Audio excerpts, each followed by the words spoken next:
seja, esse povo é melhor que o outro, o que na sua essência vai nos conduzir ao próprio conceito de eugenia, nós estamos imaginando que Deus possa ser injusto. Ora, se eu vejo qualquer possibilidade de imperfeição em Deus, não é Deus. Não cabe no divino nada que seja injusto. Zambiapongo não é injusto. O Criador incriado não pode ser injusto. Então, o que existe não é injustiça naquilo que Deus faz. O que existe é uma não compreensão da nossa parte, pela nossa limitação intelectual momentânea, do conceito de Deus, daquilo que Deus está fazendo para nós naquele momento. Mas, respondendo muito especificamente a pergunta que a gente tem aqui sobre o kardecismo ser baseado ou ter nas suas origens ali o conceito de eugenia, eu vou te dizer muito especificamente, tá? Eu tive muito contato com o espiritismo, eu li toda a codificação, fiz os cursos da codificação espírita algumas vezes. Então, Livro dos Espíritos, Livro dos Médiuns, O Céu e o Inferno, a Gênese, o Evangelho segundo o Espiritismo, as obras póstumas de Kardec e tive a oportunidade de ler, mas esse material eu só li uma vez, o compêndio da Revista Espírita, que tem muitos textos, materiais que não entraram ali na codificação. Li grandes vultos do Espiritismo, tive a oportunidade de ler o material do Herculano Pires, grandes expoentes da doutrina espírita também são de muito apreço, eu tenho muito carinho, muito respeito por todos os grandes vultos, entende? Não é porque é de uma outra religião que eu não vou reconhecer. Eu tenho uma senhora que eu amo infinitamente, que ela é da Assembleia de Deus. Ela cuidava de mim quando eu era criança. Vó Clarice, se a senhora tiver um dia a oportunidade de ver esse vídeo, beijo para a senhora. Muito obrigado. Amo demais a senhora. Talvez eu até coloque uma foto nossa juntos aqui no final do vídeo. E a vó Clarice, ela transcendeu o amor. Então, o fato de você não estar numa religião igual da pessoa não significa que vocês não possam se amar. Entende? Eu gosto até muito de uma definição de religião que eu encontrei na internet. Então, eu não sei, lamentavelmente, quem é o autor do pensamento, mas eu adorei a ideia, em que as religiões são comparadas a uma mesa de jantar, em que um grupo de amigos se reúne para jantar num restaurante, cada um pede um prato diferente, pede aquele prato que lhe apetece mais, lhe agrada mais, e todos jantam em conjunto, e todos têm uma conversa agradável, e todos têm um momento agradável, e é bom para todo mundo. Então a religião também é assim. Cada um encontra aquilo que está mais dentro da sua linha evolutiva, daquele momento espiritual em que você está. Hoje eu sou candomblecista, depois de passar por outras religiões, me encontrei no candomblé, a religião que eu vou levar comigo até o túmulo. Porém, não sei se numa outra encarnação eu vou reencarnar no candomblé, eu não sei se eu vou ter acesso. Como é que eu posso garantir, por exemplo, que eu vou ter acesso ao candomblé se eu nascer numa outra vida, digamos na Suécia, na Noruega, num país na Escandinávia? Né? Se eu nascer num país nórdico, eu provavelmente vou ter acesso à cultura nórdica. E aí eu vou, consequentemente, encontrar Deus através da cultura nórdica. Veja, eu não quero traçar aqui um parâmetro simplista das coisas, mas eu vou dizer a você, quando você cultua a Deus, quando você cultua o orixá, ele vai se manifestar para você através das ferramentas que você tiver. O que eu estou dizendo aqui é que existem filhos de Ogum na Noruega. Só que de repente o cara não vai cultuar chamado de Ogum. Né? Existe uma deidade viking que, na minha visão, dentro dos estudos que eu fiz da religião Asatru, que é a religião que os vikings praticavam, provavelmente, que para mim integra totalmente a cultura, a base do que é a essência de Ogum, que é Thor. Então, se você der uma pesquisadinha lá sobre quem é Thor, você vai perceber que tem muita similaridade ali com a deidade africana Ogum. Quando você fala em Ogum dentro da África também, se você fala de Ogum para o Yorubá, é o orixá. Se você falar do Inkice, tem Hoshimukumbi, Nkosi. Há quem diga que são vultos diferentes. Para mim não são. Sei que isso vai causar até, como costuma acontecer, um certo furor aí. Tem gente que não concorda, agradeço por me ouvir. Você não concorda, também peço desculpas, mas é a minha visão. Eu acho que Deus não é divisível. Deus é apreensível, então cada um apreende de uma forma. E para mim é muito claro, eu vejo Ogum em todas as culturas manifesto de outra forma. Vou te dar um outro exemplo para você continuar acompanhando o raciocínio. Depois você assiste o vídeo de novo, pega esses nomes, vai dar uma pesquisada, vê se você encontra as mesmas correlações. E se você quiser que eu trace um pouco mais profundamente essas correlações, você põe aí nos comentários e de repente eu coloco aí num próximo episódio aí do Baba Responde. O hindu, ele tem uma entidade, uma divindade, um avatar, que é, na visão do hinduísmo, uma das faces de Deus, uma das personalizações de Deus, que é Nrsimhadeva. Nrsimhadeva, talvez possa até contar essa história um dia com calma, mas assim, é a personificação da fé. O quanto a fé de um devoto em Deus pode fazer por ele. Né? Então é um sujeito chamado Hiranyakashipu, que por uma série de motivos lá entrou em conflito. Ele era um demônio, segundo a visão hindu, né? Ele tinha então ali uma contenda com Deus, e ele desafia Deus pessoalmente. Ele tem um filho que nasce dele que era um devoto de Deus.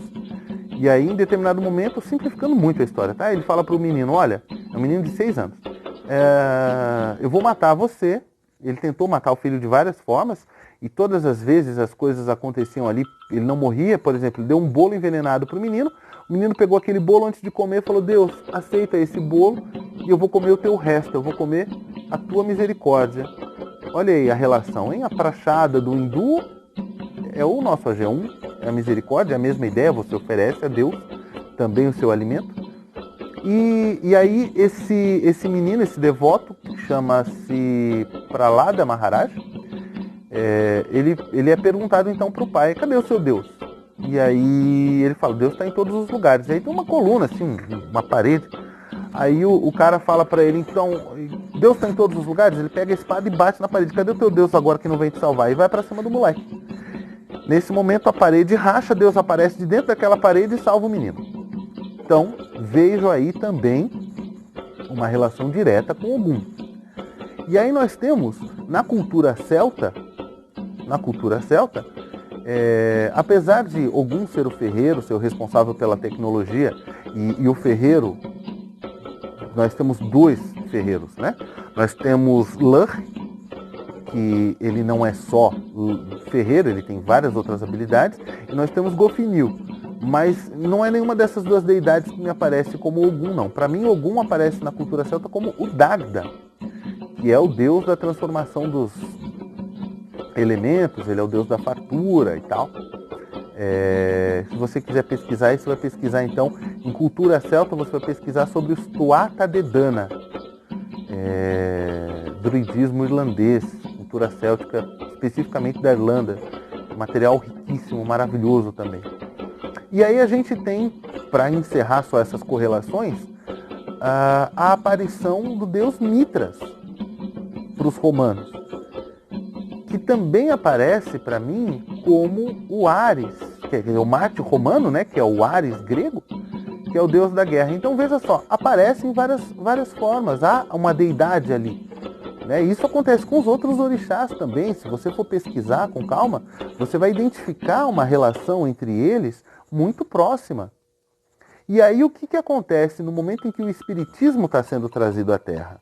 Nós estamos falando de franceses, num período iluminista, em que havia uma forte tendência, a comunidade científica entende que, na época, né, Deus, isso é um conceito da época, isso não é só entre a cultura francesa, todo o pensamento europeu da época é permeado aí por esse tipo de premissa, que é a seguinte: vamos buscar a origem das coisas, e a origem das coisas é humana.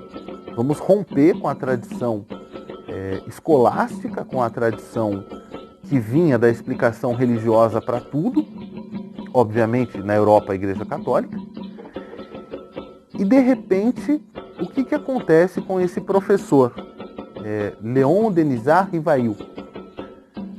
Ele descobre que em alguns lugares tem pessoas ouvindo barulhos nos lugares. Tinham mesas que ficavam rodando sozinhas. E aí, de repente, começaram a ouvir pancadas nos lugares. E olha que coisa, alguém teve a ideia de tentar ver se tinha alguma inteligência naquela pancada. Então eles ouviram pancadas, né? Estavam ouvindo barulhos. Aí, sei lá, ignorante que sou, vou imaginar que aconteceu mais ou menos o seguinte. Em algum momento, alguém falou assim, então você está batendo, eu vou bater de volta. Aí o cara fez assim. E houve uma resposta inteligente que foi... E aí ele falou, bom, vou começar a fazer umas perguntas para você. Se for sim, você bate uma vez. Se for não, você bate 2 vezes. Por exemplo, vamos fazer de conta aqui que eu estou aqui com um espírito se manifestando nesse momento. A pessoa que está assistindo esse vídeo agora e que ainda não é inscrita, ela deve se inscrever? É legal da parte dessa pessoa passar por um vídeo interessante como esse, com uma explicação interessante como essa, com uma pergunta bem estruturada como essa que nos foi mandada, e não se inscrever, não compartilhar, não deixar outras pessoas se beneficiarem disso? Olha aí, ó, a oportunidade. Então, o que acontece? Tudo que vai ser passado pela espiritualidade para o humano daquela época vai ser baseado na visão que aquele cara tem, naquilo que o cara conhece, naquilo que o cara aprendeu, naquilo que o cara vive. Não adianta, e aí eu acho que eu tremi a tela aqui, me desculpe, não adianta eu tentar ensinar para uma pessoa que não teve acesso a este tipo de material sem explicar. Como é que eu vou fazer, por exemplo, para um italiano que nunca saiu da Itália entender como é maravilhoso você ter o seu primeiro momento de quebra de jejum do seu dia? Você se levantou, você vai ter o seu desjejum, eu falo para ele, então, meu querido, vamos comer aqui comigo um cuscuz com carne seca, que é uma das coisas que eu gosto mais no meu desjejum. Ou um cuscuzinho com ovo. Quem não teve oportunidade, eu estou falando daquele cuscuz feito de floco de milho. Simples, nutritivo. Ele não conhece. Eu estou imaginando que ele não conheça, tá? De repente o cuscuz é um prato italiano, eu não estou sabendo. Não pesquisei sobre a história do cuscuz. Mas eu não posso falar para o cara algo que eu não crie um embasamento, um contexto ali de interação. Tenho até um filme interessante para você assistir, que não tem a ver com o conceito religioso, fala sobre invasão alienígena, chamado A Chegada. É muito bom. Pesquisa lá, A Chegada. É um filme, acho que de 2017, muito interessante. E que fala sobre isso, sobre comunicação. Então você precisa criar um canal de comunicação.